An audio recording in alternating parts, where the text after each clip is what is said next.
So that's another piece of why getting to know and having one-on-one conversations with your audience is so important, because they eventually might be able to help you get guests by messaging and saying, hey, I love this podcast. I love you. I feel like you'd be a really good fit.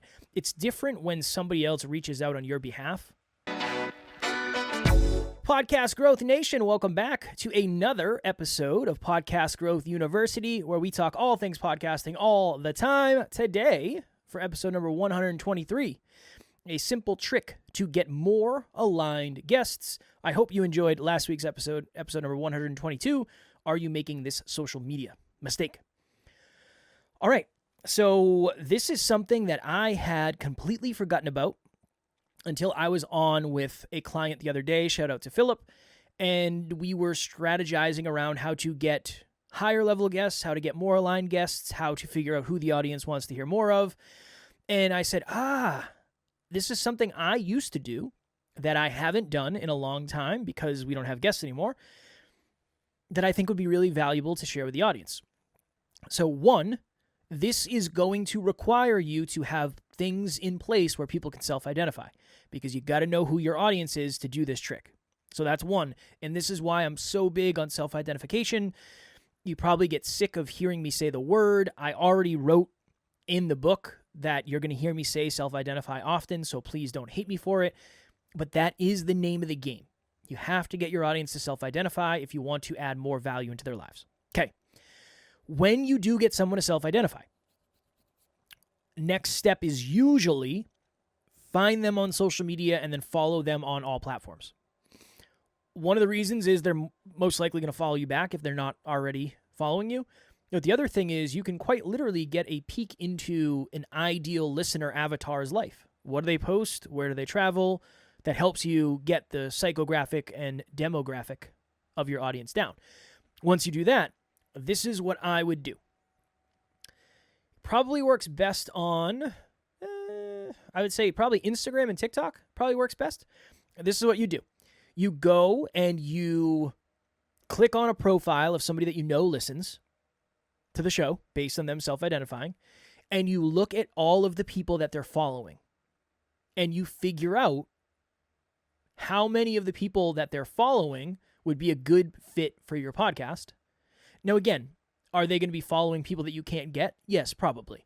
Are they going to be following some up-and-coming potential guests that you have a chance of getting? Definitely. 100%. And then you create a list of, okay, these are all the people and potential guests that my audience is following. So this came from a conversation with Philip where we were talking, and I said, who do you have coming up for guests? And he mentioned a couple names. And I said, does your audience know them or care? And we had a laugh about it because we have an interesting relationship like that. We've been working together for a long time. And he said, yeah, it's a really good question. I see what you're getting at. And I said, I don't know who this person is. And I'm somebody who is, I like to think I'm knowledgeable on fitness, nutrition, the industry, that type of stuff. So that might mean that your audience doesn't really know either. And we did this together in real time, where I said, all right, find someone that you know is a listener. Let's go look at their social media. Let's see who they follow. And that becomes a really good exercise to figure out, are there any people that I could be reaching out to that I'm not? That's a really good way to look at it. Are there any people that they follow that have shows that you could potentially get on? Because just because somebody follows someone and they have a blue check mark on Instagram does not mean they're inaccessible. You can pay for blue check marks, and you don't have to have 1 million followers to get verified. So it doesn't mean that you're not going to be able to reach these people.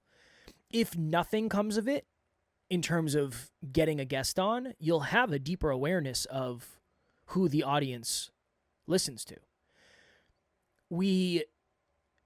There's a guy named Case Kenny on Instagram. I don't know how many followers he has now. He's got a lot of followers. I had never heard of him. I didn't know who he was until I did this exercise, and I found that a lot of our listeners were following him. And he had a really cool page where he would write notes. It was cool. It was a really cool page. I started following him, liked his content. We reached out, and eventually he came on the show. But that was all because of looking to see what our audience was, or looking to see who our audience was following on social media. And it makes sense, right? Think about it this way. If you have someone on your show that your guests, that your listeners already like, the likelihood of them listening to that episode is drastically higher than somebody they've never heard of before. I'm not saying the episode's going to be more valuable, not necessarily. It might be less valuable, but there's something about the fact that the community already feels like they're connected to that person. There's something to that. We tested this recently in our book club. So Next Level U has a book club. Alan runs it. It's been, I don't even know, maybe 130 weeks or 150 weeks or something. He's been doing it for a while. 3 years, coming up on 4 years maybe. They're reading a book by Anthony Trucks, and Anthony Trucks is a friend of ours. Anthony attended the last book club session, and it's just a different energy when that person is there because the people are connected to him in a different way. When the author of the book comes, it's different.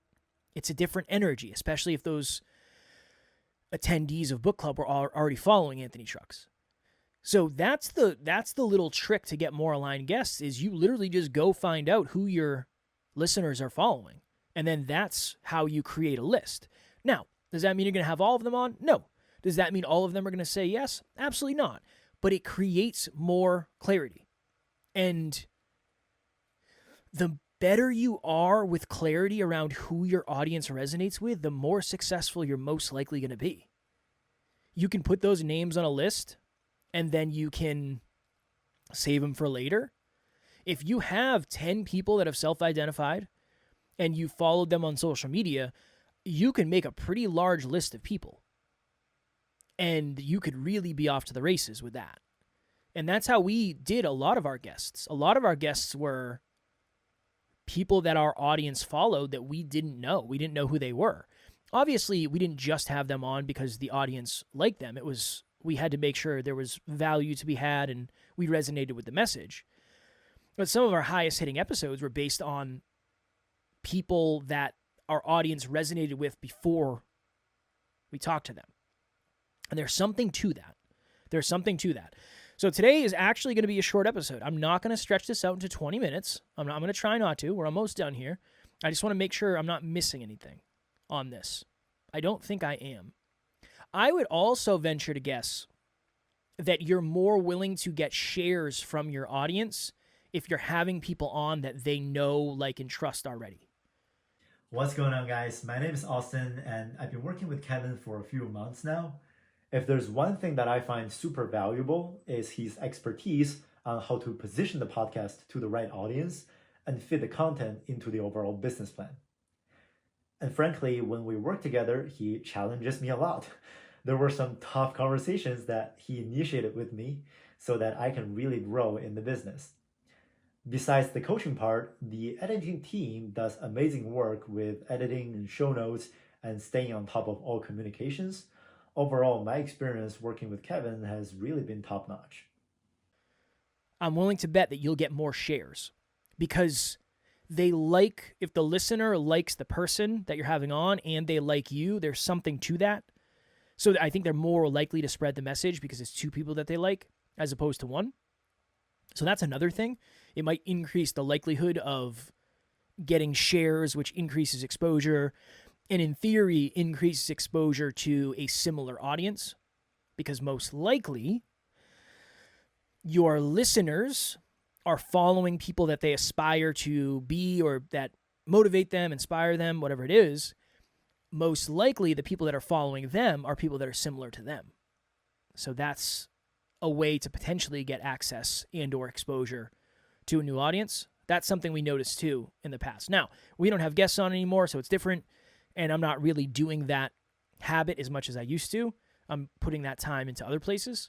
But if you are a podcaster who does weekly or bi-weekly or multiple interviews a week, whatever it is, this is a really good way to get more aligned guests. Again, Podmatch, Matchmaker, all these places are great to get guests, but it doesn't mean you should stop taking shots with other people. It's a steady flow of guests, for sure. But use that steady flow as an opportunity to take shots for B-level, A-level guests within your community, right? A lot of the A-level guests we've had on Next Level University, most people wouldn't know. Most people don't know who Evan Carmichael is. Most people don't know who Anthony Trucks is. And when I say most people, I just mean statistically. If you're in self-improvement, you probably do. But if you're not in self-improvement, it almost doesn't matter. It's just different. It's a different segment. So that's kind of a thought process to have too, is depending on where you are and what category you're in and all that, alignment of guests is different. But I just know that if we think about it from this perspective, the guests that are on Podmatch and Matchmaker, including myself, you can really only get on shows that you're close to in terms of results. So I'm not going to be on Joe Rogan anytime soon. I've been on some pretty big podcasts, but that's because of the brand of NLU more than anything. It's not because of me. So it goes the same way with getting guests. High demand guests aren't on platforms like that necessarily because they don't really need to be. I'm not saying not to use them. I love them. Podmatch and Matchmaker, great. Have had great results. But you're going to have to get creative with messaging guests to get them on if they're not on those platforms. So just don't, if you want to do 80% of the time, you're going to use Podmatch, Matchmaker, one of those, awesome. And then 20% of the time, you're going to take a shot at someone that may never respond. I think that's a good percentage. I just wouldn't do 100-0. Either way, I wouldn't do 100% matching service, 0% reach, because you may never increase the quality of your guests to the degree that you actually could. I'm not saying there's not quality guests on Podmatch and Matchmaker. I feel like I'm a quality guest, right? I'm not saying they don't exist. But all I'm saying is maybe the people that you aspire to get to eventually aren't on there. And then I wouldn't go the other way either, where you only send 100% of messages to reach guests, A-level, B-level, who may never get back to you, because that's a good way to never get a guest. So maybe an 80-20 split of I want to make sure that the consistency is there, but I'm also taking shots for A-level, B-level. Another thing you can do too, this happened to us one time. We had a gentleman on named Charlie Jabbly. I think his handle on Instagram is Charlie. And somebody in our community literally reached out to him and said, hey, I love you and I love your message, and this is a podcast I listen to. I feel like they would do a really good job of interviewing you and getting your story out. And we ended up meeting him. He flew into Boston for something, and we checked into his hotel room for him, set up everything. And when he landed, he came in, we interviewed him at the hotel. And I think we ended up interviewing him later too, and we became buddies with him. But that was based on the recommendation of an audience member.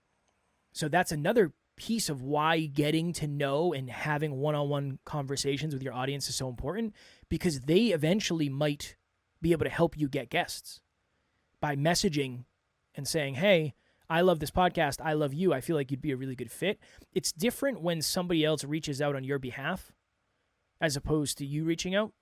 So that's another little trick to get more aligned guests.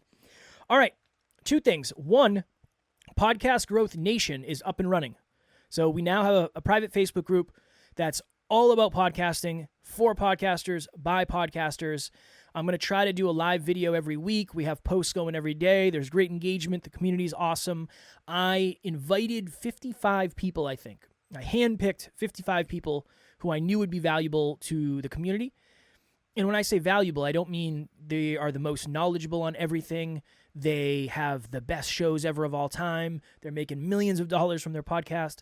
All I mean is they're hungry, humble, curious givers. They want to give more than they take. And I think that's a great way to build a community. So if you are a podcaster who is looking for a group of growth-minded podcasters, heart-driven podcasters, humble podcasters, Podcast Growth Nation is the place. We will have the link in the show notes. Also, I am 30 pages into the book. I think I'm going to call it the Next Level Podcast Playbook, I believe is what it's going to be called. I'm not sure yet. But I'm excited about that. That's something super exciting. Never thought I'd be writing a book. You will be the first to know as things progress, and I talk about it also in the Facebook group. I've asked for some feedback in the Facebook group about if you were listening to a book about podcasting, what would you hope was in there? And it was a great question for me to ask because I got a lot of really good feedback that I wouldn't have thought about. I didn't really think about mindset. I was going to go very tactical. Okay, now I'm going to add something on mindset. So if you want to have a piece in writing the book, essentially, you'll be helping me do that if you join the group and let me know what you have struggled with, are struggling with, would like to hear about in a book. So yeah, those are the two things going on. If you feel stuck, if you feel like you have no idea who your audience is, if you feel like you don't know how to get guests, I'll have my link in the show notes, as always, for a free 30-minute podcast breakthrough session. We can mastermind around all that stuff. Really anything that you need help with, I'm sure I can add some level of value. Again, I don't know everything, but there's a chance that I can help you with a strategy. I'm sure there's some strategy that I can share that will make you feel a little bit more unstuck. Will it be a night and day difference? I don't know. That's the goal, but it doesn't always work that way. But we'll have the link in the show notes, as always. I hope that you are finding community, wherever that is, whether that's in Podcast Growth Nation or elsewhere, wherever that is, I hope you're finding it. I hope you're feeling more comfortable when you're interviewing guests. I hope you're feeling more comfortable when you're doing solos. I hope you're on social media. I hope you're showing your face. And I hope you are facing the internal insecurities that are holding you back from some of the external successes. It's a deep one today. As always, keep on podcasting, keep on crushing it, and I will talk to you all next week.